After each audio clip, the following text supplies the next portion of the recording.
Toi aussi, tu aimes les vieux ordinateurs des années 80 ? Oh oui. Oh oui. Bonjour MMN, bonjour Medbel, bonjour Doudou. Salut. Salut tout le monde. Oui, c'est Cécile.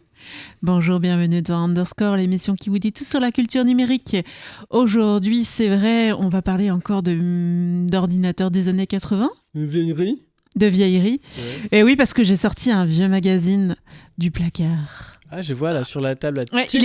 il est là. Tilt. Tilt, Ah. un hors-série. Ah.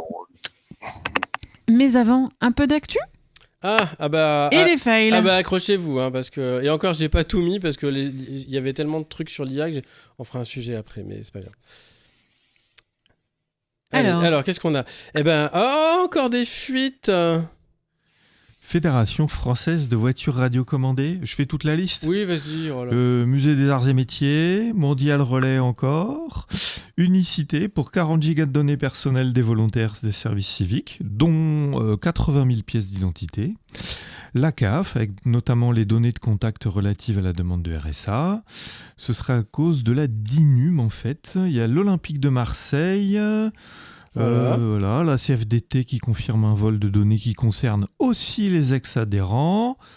PayPal, paiement et transfert de fonds sécurisés en ligne, fuite qui a duré 6 mois suite à un bug logiciel. Attention aux fuites de données indiquant notamment votre IBAN. Certains organismes de crédit acceptent sans vérifier et vous mettent un crédit sur le dos sans vous le demander. Et fuite aussi chez ID Merit, un AI-powered Digital Identity Verification Solution Provider. Yeah. Oh yeah, voilà, donc ça a encore fuité. Hein. Le ministère de la Santé qui confirme la fuite des données administratives de 15 millions de Français récupérées par un prestataire CGDIM. On y retrouve des informations sensibles remplies par des professionnels de santé. Oups. Fuite aussi à l'Office français de l'immigration, la base de données de la Banque alimentaire dans la nature, ça va faire mal. Le site de partage non marchand IGG Torrent piraté. Toutes les données ont fuité, peut-être en représailles avec leurs pratiques de plus en plus mercantiles, d'après certains commentaires en ligne. Oui, apparemment, c'est un ex du groupe qui j'ai pas tout lu, mais qui a mis le fichier à dispo. Ouais, parce que les gens se plaignaient aussi qu'ils gagnaient de plus en plus de fric parce qu'ils mettaient de plus en plus de pubs, tout ça. Bon. Voilà. En attendant, les anciens contenus sont à libre disposition ailleurs, mais on n'a rien dit. Non. Ah, de là à dire que c'était la goutte de trop. Hein. Ouais, bah. Et des trous, il y en a des trous, Medbel? Des accès trop faciles au portail interne de la gendarmerie du ministère des Armées diffusés. Faudrait peut-être leur apprendre à changer le mot de passe par défaut. Route. C'est route le mot de passe.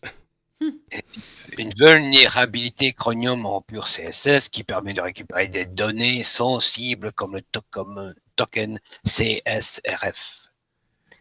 Des trous dans GIMP sur certains formats ICNS, PGM, XWD qui permettaient l'exécution de codes arbitraires. 1 million de babyphones audio et ou vidéo connectés aisément piratables. Ces babyphones sont en vente sous 378 marques. Leroy Merlin, Fnac, Cdiscount, Amazon, etc. La faille vient du back-end, le serveur auquel le babyphone se connecte pour transmettre les sons et les images au smartphone des parents. Le courtier pour le protocole IoT MQTT n'a mis en place aucune protection, même pas le mot de passe. Oups. Un trou dans le pare-feu Fortinet. Pensez donc à le mettre derrière un pare-feu. Bah oui, c'est mieux. Il y a des bugs aussi. Oh là là.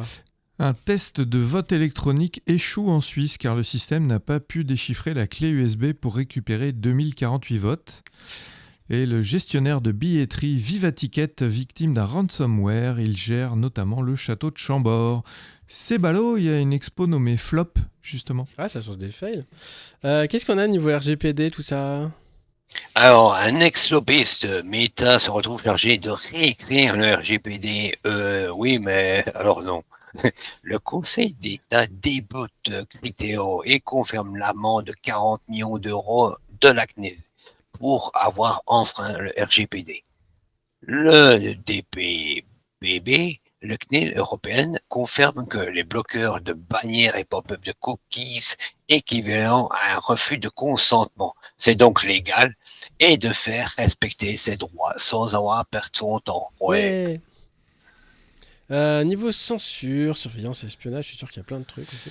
La Russie limiterait le débit vers Telegram, mais maintient son canal officiel en utilisant un VPN comme tout le monde. Le directeur de la campagne de la candidate LR à la mairie de Paris a saisi l'hébergeur OVH pour mettre hors ligne wikidati.fr qui se présente comme l'encyclopédie des affaires judiciaires de Rachida Dati et déclenche un effet Streisand. Ah oui. Deux parlementaires accusent la DGSI d'empêcher l'adoption au Parlement d'un projet de loi, transposition de la directive européenne NIS 2, sanctuarisant le chiffrement de bout en bout que le RCS va généraliser. La DGSI ne parviendrait en effet à pirater que 25 à 30% des smartphones seulement. Mince alors. 0, c'est le maximum normalement. Hein. L'administration US demande à ses diplomates de faire pression contre les initiatives étrangères de souveraineté des données pour permettre à ces IA de tout récupérer probablement. La Californie passe une loi qui impose une vérification d'âge obligatoire aux fournisseurs de systèmes d'exploitation et de magasins d'applications. Ah oui, ça va piquer ça. Au Royaume-Uni, les députés rejettent l'interdiction des réseaux sociaux aux moins de 16 ans, mais jusqu'à quand ? Certaines associations ont mis en garde contre une interdiction générale qui pourrait pousser les enfants vers des endroits moins réglementés d'Internet ou laisser les adolescents sans préparation lorsqu'ils atteindront l'âge de s'inscrire sur les réseaux. Et on peut penser que certains, qui peut-être s'interrogent notamment sur leur genre ou leur sexualité, et ont peur de la réaction de leurs parents, pourraient ne pas pouvoir accéder à des informations rassurantes. Ouais, puis on pourrait très bien imaginer une autre solution que l'interdiction ou la vérification d'âge. Hein. L'éducation. Non, mais puis on pourrait très bien aussi dire, on met un en-tête pour dire, attention, ce contenu est pour plus de 18 ou machin, etc. Et laisser les parents gérer ça derrière. Quoi. L'éducation, quoi. Bah oui. 430 chercheurs en sécurité informatique de 32 pays ont publié une lettre ouverte réclamant un moratoire sur les systèmes de vérification d'âge en ligne. Parmi eux, des chercheurs français d'INRIA, de l'École Polytechnique et de Télécom Paris. Face aux critiques, Discord reporte la vérification de l'âge de ses utilisateurs au second semestre 2026 et j'ai même envie de dire reporte, ils ont fait machine arrière parce que moi j'étais bloqué en début d'année et je ne suis plus bloqué. T'es débloqué ? Ouais, j'ai été débloqué, ouais. Pendant ce temps, des hackers ont décortiqué Persona, le service de vérification d'âge que devrait utiliser Discord, et ont trouvé des informations sensibles directement accessibles sur Internet depuis une machine du gouvernement. Tout va bien. Des espions russes et cybercriminels chinois ont récupéré un spyware pour iPhone lié à la NSA. C'est cool la mondialisation. Ouais. Depuis des années, la police utilise illégalement la reconnaissance faciale lors de contrôles d'identité sur des téléphones perso des policiers, si j'ai bien compris. En partenariat avec le média Disclose qui publie une enquête sur le sujet, la Quadrature du Net fait la lumière sur cette pratique abusive et publie un guide des arguments juridiques et politiques permettant de se défendre contre cette technologie. Notre police n'a rien à envier à l'ICE américain. On parle quand même de 2500 consultations quotidiennes. C'est pas juste et puis sur des téléphones perso, donc d'autant plus sujet à fuite derrière. Voilà, pas des trucs sécurisés par l'ANSSI, tout ça. Voilà. D'ailleurs, au North Dakota, une grand-mère a passé 6 mois en prison pour fraude bancaire à cause de la reconnaissance faciale avant d'être innocentée. Seulement la 9e dans ce cas aux US. Oh, la pauvre mamie. Ouais. Et puis, tiens, des GAFAM. On parle des GAFAM ? Amazon annonce une nouvelle suppression de 16 000 postes à travers le monde. Plusieurs pannes chez AWS sont liées à l'utilisation en interne de ses propres agents IA par des ingénieurs. L'entreprise qui lui a lancé son agent Kiro en assurant qu'il allait au-delà du vibe coding rejette la faute sur ses employés qui auraient laissé faire son IA. Non mais sérieux. Ces mailles fruitées prouvent que King Rink voulait surveiller et identifier les gens, et pas seulement trouver les chiens perdus, une fonction activée par défaut, bien sûr. Apple rachète Apple rachète l'entreprise israélienne QAI, qui prétend interpréter le langage non verbal, les micro-mouvements du visage. Faut quand même y aller. Les lunettes connectées de Meta sont détournées par les harceleurs et ce sont les femmes qui trinquent. Alors, un mémo fuité montre que Meta connaît les dérives possibles de sa technologie. Sans parler des scènes d'intimité envoyées aux sous-traitants kenyans de Meta. Ouais, un juge californien a banni des utilisateurs de ces lunettes car il risquait de désanonymiser les jurés. Oups. Facebook veut réanimer les morts, en tout cas avec de l'IA. Ils auraient breveté le fantôme digital pour bien sûr vous vendre des trucs. C'est pas pour faire de l'argent de fantôme. Hein. Ah ouais, Michael, passons. La directrice de la sécurité de l'IA de Meta voit sa boîte de mail accidentellement effacée par une l'IA argentique. Non, agentique. C'est Agentique, des agents. ouais. Enfin, c'est des IA Ouais. auxquels on donne des tâches et qui se débrouillent toutes seules, enfin en théorie. Mais il n'y a Voilà. pas photo, quoi. Mais il n'y a pas photo, voilà. Mais eux, Alors, plan de licenciement massif à venir chez Meta. C'est pour remplacer par quoi? Des IA qui visent des boîtes mail. il y a un Google. pattern, je crois. Hein. Ouais. Google a accepté de payer 68 millions de dollars pour régler un recours collectif qui allégeait que l'assistant vocal du géant de la technologie avait enregistré illégalement des utilisateurs et ensuite partagé leurs conversations privées avec les annonceurs. Google, en procès avec Chrome OS, aurait une date de péremption après laquelle il refuserait de fonctionner. Et comme par hasard, c'est la date de fin de la garantie, quoi. Ah ouais. Google peut accéder aux vidéos des utilisateurs d'une caméra Nest, même si eux n'y ont plus accès. Tout. Microsoft envisagerait d'arrêter le forcing de Copilot et Recall dans Windows 11. Ouais. Microsoft n'aime pas que l'on appelle Microslop et aurait banni ce mot de son serveur Discord. Ben, on continue alors. Bah ouais, Microslop. Perquisition chez Microsoft Japan pour suspicion et d'infraction à la loi d'anti-monopole. L'éducation nationale prolonge son contrat avec Microsoft en dépit des risques et de ses propres consignes. Amazon, Google et Microsoft ont chacun plusieurs centaines de milliards d'encours et d'obligations non encore réalisés. Des contrats signés pour du cloud qu'ils ne peuvent toujours pas fournir. Aïe, aïe, aïe. Meta et Google, deux géants de la tech, sont accusés par des milliers de familles américaines d'avoir sciemment conçu leurs plateformes respectives Instagram et YouTube pour les rendre addictifs par les internautes dès l'enfance. C'est pas vrai. Ce qui refute. Ce procès test sur l'addiction aux réseaux sociaux pourrait déclencher une réaction en chaîne. Et enfin, Microsoft lâche OpenAI après 13 milliards d'investis. Il lancera ses propres modèles d'IA et deviendra un concurrent direct d'OpenAI. ça change du Embrace Extend Extinguish. D'habitude, ils achètent, c'est bizarre. Ils ont peut-être plus assez de sous pour acheter. Non, ou tout simplement, ils savent qu'OpenAI est un gouffre financier. Oui, bah oui. Enfin bon, voilà, c'est tout pour les fails du mois. Enfin, il reste les fails actu, ouais. Oui. Mais voilà, bon, on le garde pour la semaine prochaine. Ah, spoilers. Fail. Ah oui, c'est tellement la débandade dans tout ça. Eh ouais. Eh bien, nous allons redescendre sur Terre en écoutant une petite chiptune et on se retrouve tout de suite après avec notre sujet du jour qui parle d'hier, même des années 80. Ouais. À tout de suite.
Il s'agissait de Neon Donuts de Free Electron, une musique réalisée par Dacty, donc une musique qui a été présentée à l'Ami Party 35 pour une démo Amiga.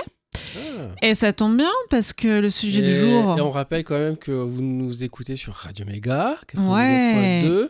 ou...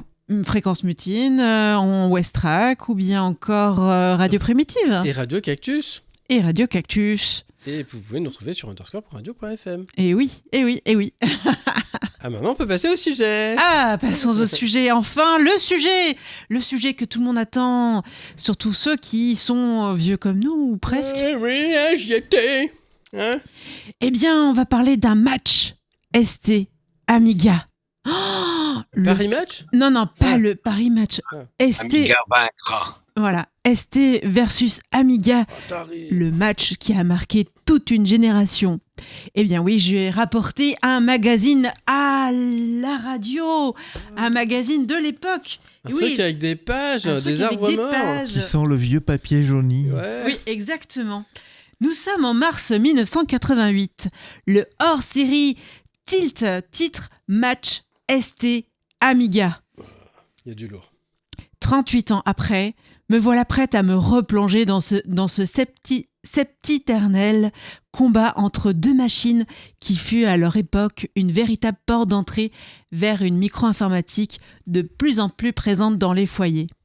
À une époque où posséder un ordinateur relevait presque du luxe et où chaque choix technologique engageait des années d'usage. Tu cherches la guerre. Eh bien, la couverture de ce magazine est simple et efficace. La couverture du magazine est assez basique. Il y a une photo présentant les deux machines de profil, l'une face à l'autre presque. L'Amiga 500 est placé derrière l'Atari ST qui semble presque le dépasser. Les deux machines sont bariolées de stickers bleu pour l'Atari ST, rouge pour l'Amiga 500. Peut-être parce qu'en fait, le rouge, on va plus vite. La mise en scène évoque deux voitures de course prêtes à en découdre sur une ligne de départ. Une métaphore visuelle simple, mais terriblement efficace pour capter l'attention du lecteur ou de celui qui se retrouvait face à la couverture chez le marchand de journaux. Sur la gauche, des trites accrocheurs annoncent le menu. Faut-il acheter un Amiga ou un ST ? Des tests de logiciels de traitement de texte, de PAO, de gestion de fichiers. Graphisme ou musique ? Faut-il un Atari ou un Commodore ? Bref, la couverture invite n'importe quel geek de l'époque à se plonger dans cette grande question. Quelle machine sera la meilleure ? De toute façon, je veux un Mac. Une guerre ? Ah vraiment ? Eh bien, je ne suis pas là pour rouvrir un débat, ni alimenter une guerre de clochers. Après tout, cette époque est révolue et pourrait presque faire sourire les enfants qui scrollent sur leur smartphone. Mais maman, arrête, hein ! Même si au fond, les logiques de comparaison n'ont jamais vraiment disparu. Eh bien, nous allons faire un retour dans les années 80. Allez Marty, prends ta DeLorean. Il faut s'imaginer que les préoccupations des utilisateurs de l'époque semblent sorties d'un autre temps. L'arrivée des machines 16 bits dans le monde de la micro-informatique prenait la relève des 8 bits comme l'Amstrad CPC 6128. N'est-ce pas Roudoudou qui nous écoute avec toute son attention ? Les avis sont tranchés, parfois passionnés. Certains lecteurs vont même jusqu'à proposer une association, l'AACAA, l'Association pour l'arrêt des comparaisons Atari-Amiga. Ah Ouais, parce qu'il y en a marre, quoi. Ouais. L'histoire nous raconte que cette rivalité était devenue culturelle, mais il ne faut pas non plus rester bloqué dans cette opposition. Alors, il y a un match technique. Alors, je n'irai pas dans tous les détails techniques, hein, parce qu'il y a des vidéos sur Internet qui circulent qui expliquent très bien tout ça. Ouais, puis si on parle des puces, après, ça fait, On n'a pas ça fini. fait gratter. Ça fait gratter. En plus, d'un point de vue technique, faisons le petit point. L'Atari 520 ST et la gamme ST a été très populaire, voire dominante à la fin des années 80. Pourquoi Atari a cartonné en France ? Eh bien, Les prix étaient plus bas, très accessibles, a annoncé pour 2 990 francs nus contre 4 980 francs pour les Amiga 500. Ils étaient présents dans les écoles, dans les foyers. Il y avait le port MIDI intégré qui fut un énorme succès chez les musiciens français. Et il y a eu une très forte distribution en Europe. Et l'Amiga ? Eh bien, l'Amiga 500 a rattrapé son retard à la fin des années 80, début 90. Il fut très populaire chez les joueurs, même si au début, on va pas se le cacher, les jeux étaient développés principalement pour Atari, puis ensuite portés sur Amiga. Réputé aussi pour son graphisme et son son incontournable, et important aussi, présent dans la démo-scène en Europe et en France. Alors le verdict, eh bien à la fin des années 80, il y avait un avantage vers l'Atari ST, puis au début des années 90, l'Amiga 500 revient très fort, surtout pour le jeu. Et aussi pour son multitâche. Oui. Mais globalement, l'Atari ST a probablement été légèrement plus répandu en France grâce à ses avances technologiques et son prix. En résumé, en France, on avait plutôt un Atari ST au départ, puis après, plutôt un Amiga 500.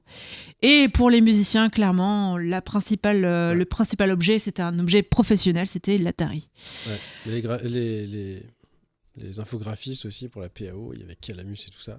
Mais alors qu'en fait, on pouvait ajouter un port MIDI sur l'Amiga, mais c'est juste c'était pas en standard. C'était pas standard, rajouter, surtout. Voilà. C'est surtout ce standard qui n'était pas là. Eh bien, il y avait aussi le DSP qui a marqué les gens et aussi Ça, c'était pour sur la Falcon suite. après. C'était sur Falcon. Ouais. Mais sur l'Atari 500, 20 ST, même le 1040, il y avait après le Blitter qui est apparu, qui a fait la différence. Sur l'Atari aussi, il y avait un logiciel très fortiche, c'était Spectre GCR qui permettait d'émuler le Macintosh pour 4 ou 5 fois moins cher que le Mac. Ouais, parce que c'est Dave Small qui avait fait ça, il avait fait une rétro-ingénierie des ROM du Mac. Et donc, en fait, le ST exécutait du code natif. Donc ça allait... Il y avait un boîtier, il fallait mettre les ROM d'un Mac, donc il fallait avoir un Mac quand même. Enfin, il fallait avoir les ROM d'un Mac, ou une copie, voilà. Et tu mettais ça dedans, et du coup, il allait exécuter les ROM directement. Il était téléchargé en mémoire. On appelait ça un Hackintosh d'ailleurs. C'est le premier Hackintosh. Et Medbel ? Et aussi sur Amiga, il y avait, qui est un logiciel, comme on parlait d'Atari pour la musique, il y a Amiga, il y a Music X qui est sorti, qui était un équivalent complet sur Amiga, que j'utilisais pour faire de la musique. Il y en a eu d'autres, hein. Il y a eu, je me rappelle, le Bars and Pipe, j'ai jamais utilisé, mais je me rappelle l'interface très colorée. Ouais. Mais le plus pro, où il y a des DJ qui l'utilisaient, c'était Music X. Ça, c'était très bien. Ouais. Et par contre, sur Amiga, il y avait PC Task, il y avait un émulateur PC. Ah ouais. Ah oui, comme quoi. Donc, il y avait aussi des choses intéressantes. Voilà. J'ai l'impression qu'il a peut-être mieux réussi en Allemagne, l'Amiga. Je suis pas sûr, mais... C'est pas impossible. Je vais dire, le pays où il a le plus marché, c'est l'Angleterre. Oui, c'est vrai. Okay. Eh bien, on va retourner dans les pages du magazine. Qu'est-ce qu'il reste à lire ? Eh bien oui, pour revenir au magazine, écran vert contre écran bleu, à l'époque, un ordinateur est à la fois un outil de travail, de loisirs, de création. Il n'y a pas Internet. Et pourtant... Il n'y a pas Internet ? Et pourtant, les heures défilent devant l'écran. Un rapport au temps et à la technologie radicalement différent de celui que nous connaissons aujourd'hui. Même si sur Amiga, on va me dire encore « Oui, mais moi, je vais encore sur Internet. » Bref, à l'intérieur de ce magazine, il y avait un fourmillement d'états comparatifs, les performances, les usages, les capacités. Le constat est surprenant. Un équilibre semble se dessiner entre les deux machines, comme si chacune incarnait une vision complémentaire plutôt qu'une domination claire. Il y a aussi une mise en scène épique. Le chapeau de la page 15 met le lecteur en appétit. Écoutez plutôt. Duel. Les adversaires s'observent. Soudain, Amiga appuie à fond sur Fat Agnus. ST surpris tente de réagir en parallèle, mais son drive s'emballe. Il tente une manœuvre désespérée, enclenche son blitter et poursuit l'Amiga 500. Le hardware poussé dans ses derniers retranchements tient bon. On se croirait dans une course automobile. Écoutez, Guilux, je ne vous entends pas, je vais perdre mes lunettes. Ou un combat de Pokémon, ça dépend comment on le voit. Eh bien, il y avait des visions informatiques. Si l'on se base sur les faits, d'un point de vue marketing, le prix plus accessible de l'Atari ST et sa diversité de logiciels ont permis à un large public de s'équiper. Pourtant, la machine pouvait paraître plus limitée techniquement. Il y a deux visions informatiques qui s'opposent. L'une pragmatique et économique, l'autre tournée vers l'innovation et la créativité. Sur le papier, on peut lire que l'Atari ST est un outil sérieux et abordable. L'Amiga 500, lui, est une machine créative et fun, notamment pour le jeu. Alors le verdict, qui remportera le match ? oui. La tension On veut est savoir. palpable, mais au fond, qui a raison ou tort ? Porsche ou Lotus ? Mug ou Mazagran ? Slip ou caleçon ? Pilule bleue ou pilule rouge ? Je sais pas. Autant de choix où la rationalité laisse souvent place à une préférence personnelle. Finalement, l'histoire nous apprend que les machines comme l'Amiga ont connu une certaine longévité, mais elles seront progressivement éclipsées par l'arrivée du PC, qui finira par dominer le marché Ouais. malgré des débuts plus modestes technologiquement. Après tout, l'histoire que nous montrent les choix ne se porte pas toujours vers des outils les plus innovants, mais vers ceux qui répondent aux besoins du plus grand nombre. Ah ouais, sinon on utiliserait tous BIOS sur Amiga et. Alors, je suis pas Ouais. trop d'accord avec ça. Ah, vas-y. Pour moi, le PC, il dominait déjà. C'est pas, il a fini par dominer, il dominait déjà. Et après, au niveau de la technologie, mais il faut que je vous fasse une chronique sur les CPU. Voilà. En fait, il y avait j'essaie de résumer la pensée, mais il y avait deux visions. Les Motorola, ce qui était fabuleux, c'est qu'ils étaient 32 bits. Mm. Donc, Tout de suite, ouais. tu avais toute la mémoire d'un bloc, linéairement. Mais c'est des processeurs qui avaient une faible bande passante. Là où les CPU Intel, il y avait en même temps que le 68000, il y avait le 286, qui était donc un 16 bits comme le 8086, donc avec obligé de paginer la mémoire, de la fragmenter en blocs de 64 kg. Sauf que le 286 est une espèce de super 16 bits ultra optimisé, mais en fait en bande passante il éclate le 68000, mais de loin. Et donc en fait sa faiblesse structurelle d'avoir moins de registres, d'être moins pratique, était complètement compensée par la bande passante. Et puis après le PC, il y avait en plus tout le côté compatible, flexible. Et il y a des choses que nous on n'a pas vues en tant qu'utilisateur PC, mais sur le PC, il y avait des tonnes de cartes professionnelles. Ouais. Et donc à l'époque, il y avait déjà des cartes graphiques de ma boule, mais chez Texas Instruments, mais c'était des cartes qui coûtaient 100 000 francs. Ouais, pour faire de la vidéo. C'était pas accessible aux particuliers. Ouais, quoi. Ah, c'était pas pour le particulier. Donc le PC, c'était déjà un truc de fou. Et la compatibilité, en fait, qui faisait que ça écrasait. Même si, effectivement, quand on fait un peu d'archéologie sur les processeurs, on peut se dire, mais pourtant, le 68000, il est incroyable, ce CPU. Et oui. Et toi qui est passé en fait du 8 bits du CPC 6128, tu as basculé au PC directement. Oui, alors moi j'ai sauté la génération parce que je voyais bien que ça allait mourir. Et j'ai gardé mon Amstrad longtemps déjà. Et au moment où mon Amstrad ira en lame, l'Amiga est déjà en perte de vitesse et c'est les 486 qui sont là. Ouais, c'est déjà plié, quoi. Donc 486, processeur 32 bits, super optimisé, de la mémoire rapide et puis les cartes graphiques local bus. Ouais, c'est... Ah oui, t'as fait un gap monstrueux de 8 bits au PC, quoi. Ah oui, alors là on arrive à une puissance, il était à 33 MHz. T'étais à une instruction par cycle d'horloge quasiment pour tout. Donc oui, là on faisait x100. Carrément. C'est ça. x100. Et en bande passante aussi. Je faisais x100 parce que l'Amstrad, alors selon ce que tu fais, il est entre 300 kS et 500 kS de bande passante. Et le PC était à 30 mégasecondes. Et pour revenir un petit peu sur cette Atari guerre ou Amiga Atari ou Amiga, il y a des livres qui en parlent. Si la guerre Amiga vs Atari ST m'était conté David Egg qu'on avait interviewé. Ce livre a été sorti en 2022. C'est le livre le plus centré sur cette rivalité avec une opposition entre Commodore et Atari, la bataille marketing et technologique, les différences entre l'Amiga 500 et le 500 ST. C'est assez fun, hein. Il faut aimer aussi les images un peu pas très corporate. Oui. Et après, vous avez aussi The Flame Wars, en anglais, de Marco Bredin. Donc c'est un livre en anglais, c'est une approche plus historique et plus culturelle qui inclut aussi la démoscène, la communauté des développeurs. Il a été très apprécié aussi pour son côté témoignage, avec des retours de passionnés. Okay. En vidéo aussi, David Eck a aussi fait une vidéo en rapport avec son livre. C'est avec toute l'histoire industrielle, la naissance des machines, la guerre marketing. Il y a aussi plein d'anecdotes, dont Andy Warhol au lancement de l'Amiga. Mais il faut aimer aussi les formats très longs parce que ça dure presque 3 heures, je crois. Ah ouais. Moi, je l'ai écouté plus que vu. Soirée, quoi. C'est ça. Et puis dernièrement, j'ai aussi vu un sujet sur la guerre Atari ST contre le Commodore Amiga 500 de Micro Legend. Donc ça retrace toute la rivalité des années 80-90. Ça explique les différences entre le prix, le son, le graphisme, voilà. Et puis pour finir... C'était pas ma guerre! C'est vous qui m'avez appelé, pas moi!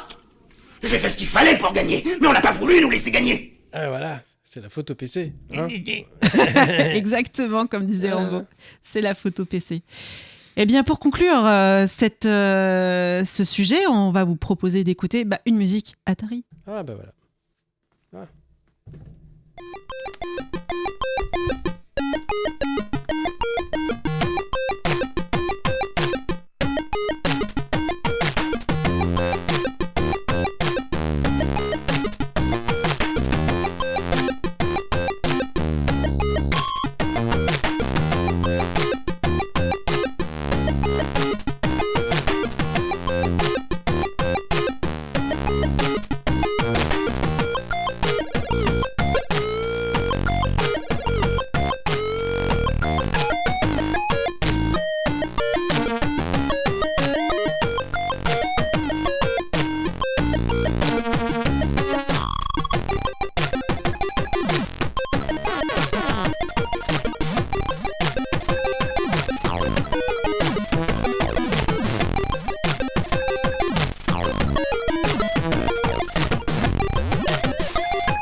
on sent que c'est du Yamaha, mais pas celui de la semaine dernière, quoi. Ouais, C'est ça.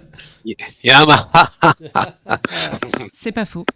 Et il s'agissait de Knobhead Cup 2026 de Django the Bastard. Donc c'est une musique à illustrer une démo sur Atari qui a été présentée à la GERP 2026, classe 6e. Mais moi je trouve qu'elle est vraiment sympa cette musique. Eh bien, Il y a un style. eh oui, il y a un style. Et j'ai oublié de vous dire, les auditeurs, parce que je vous ai présenté le livre, parce que je l'ai en physique, mais je l'ai retrouvé sur Borderware Magazine. Il y aura un lien Et alors, je vous sur ai- underscore.radio.fr. Exactement. Et vous pourrez Voilà. refeuilleter ce livre et retrouver toutes les rubriques. Et c'est incroyablement épais comme livre. Vous ne pouvez pas vous imaginer incroyablement comment c'est épais. Et pour l'époque, Même en c'était enlevant écrit toutes les petit.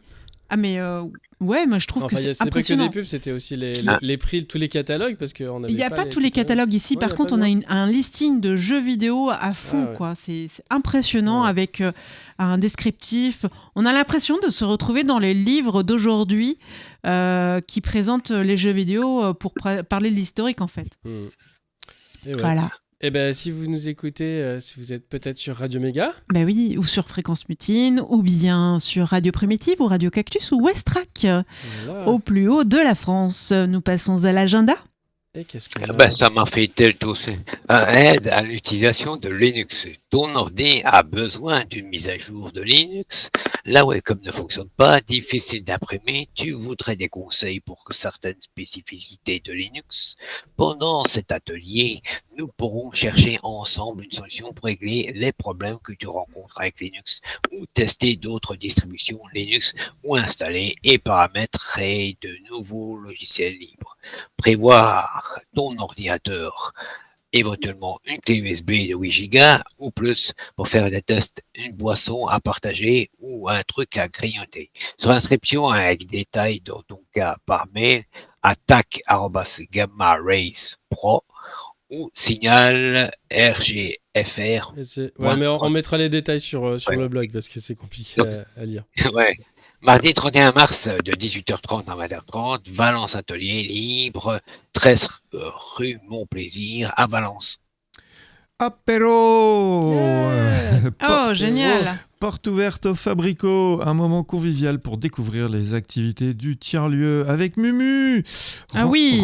Rencontrer les structures et les bénévoles Ah, moi, je veux actuels, venir. se trouver une occupation. Tu veux aider?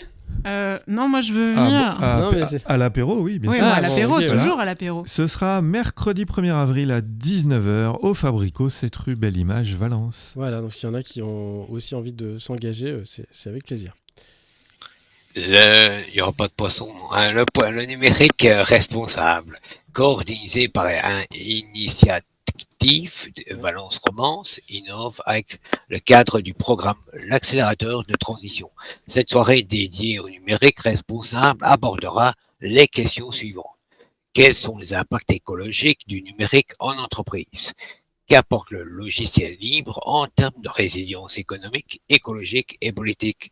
Les libertés numériques, quelles alternatives pour sortir des GAFAM? Intervention de Jean-Philippe Falavel, Valence Romance à Innov. Témoignages et illustrations par Nicolas Chauvat de Logilab. Gratuit sur inscription le jeudi 2 avril de 18h à 20h, le Moulin Digital, 55 rue Roland Moreno, Alexandre. Révision. Ouais. Révision partie. La démo partie, quoi. Même si vous ne pouvez pas y aller, regardez l'invitation. Oh On oui. vous met le lien YouTube. C'est payant sur inscription. C'est du 3 au 6 avril à Saarbrück en Allemagne. C'est pas loin de la frontière. Non, puis Ouais, c'est ouais. rediffusé sur Internet. Les sofasséneurs se souviendront. Du Allez. lien et des liens. Allez vite, on rappelle que le site LibreSpeed permet un test de débit sans piller vos ressources, vos données personnelles, contrairement à d'autres comme Speedtest ou Down Detector qui viennent d'être vendus à Accenture pour 1,2 milliard de dollars. C'est sûr qu'ils vont vouloir monnayer vos données maintenant. Donc LibreSpeed, lui, n'a aucun tracker et ne demandera pas vos positions GPS et ne vous balancera pas de la pub. Qu'est-ce qu'on a? Le site Mes droits sociaux est un simulateur du gouvernement permettant de savoir à quelles aides on peut avoir droit en fonction de nos revenus et situations. Un autre simulateur, mais un peu plus drôle, le simulateur de nettoyage de lunettes, où on doit passer la chiffonnette avec la souris ou le doigt sur la tablette. Si, ça existe, mais c'est... Ah, c'est chiant. Ah. Voilà. Astrologique, frottons cette boule. Technobéa, c'est une cascade des fails spéciaux. Waouh, Atteriste. L'Atteriste, c'est mieux, hein. Amiga, l'Amiga c'est mieux. Musicien, si l'Atterri voit à midi à 14h, l'Amiga voit Paula la même chose. Bon, pas la même chose. Voit Paula la même chose. Ah oui. Microsoft. Non, mais de toute façon, le PC est moins cher. Mac connaît. Non, mais de toute façon, le Mac, c'est plus cher. Ah, voilà, c'est plié. Eh ben voilà. Ah ouais, j'ai pas dit que c'était mieux, mais c'est plus cher. Eh bien, Eh amis ouais. auditeurs, merci de nous avoir écoutés Eh oui. jusqu'au bout de cette émission. Et amis auditrices aussi, qui nous écoutent. Ouais, on sait qu'il y en Eh a. oui, il y en a. Eh bien, on se retrouve la semaine prochaine pour la même heure avec des... Aïe Des Ya, aïe, ya, ya, files ya, Des- ya, ah, je rate le des ya, ya. Ya. Et Là, je Genarzo. suis en train de nettoyer mes lunettes. Ah bah voilà. Bon, on Eh a ben perdu voilà. Medved, j'espère qu'on le retrouvera la semaine prochaine. On a tous des lunettes en fait, les gars. C'est ça. Non mais c'est vraiment... c'est énervant. Ya. Allez, à la semaine prochaine. Allez, Ciao, Bye. salut. bye bye. Bonjour Viviane, bonjour Loulou, bonjour Népal, bonjour Flo.